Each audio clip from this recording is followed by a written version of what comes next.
I want to get your perspective. First of all, we've heard about how Dangote Sugar, of course, we've went through the Dangote Sugar numbers, but of course, we did see ETI, Fidelity Bank, and Sterling Bank release numbers today. How did the market react to those numbers? Initially, for the general trend in the market today was a downward swing. And when the results of those stocks first came, there was a quick reaction.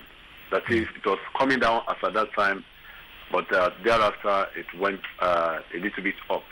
But later it couldn't sustain that positive change. And at the end of the day, it went almost the way of the other stocks.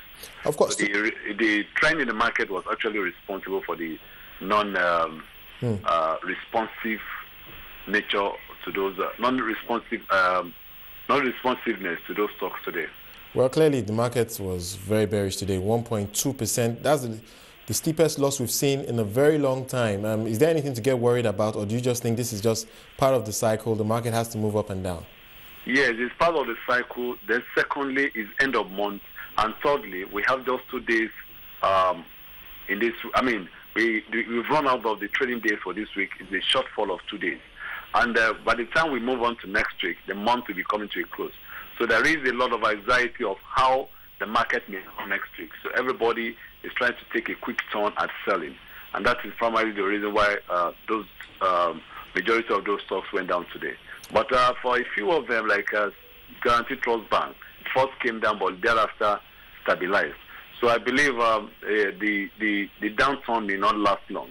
The bearish situation of the market may just turn around, and the bulls may take the show again. I think when the market starts coming down like this, is a good test for the market making project that we have on the NSE. We have 28 stocks in that program right now.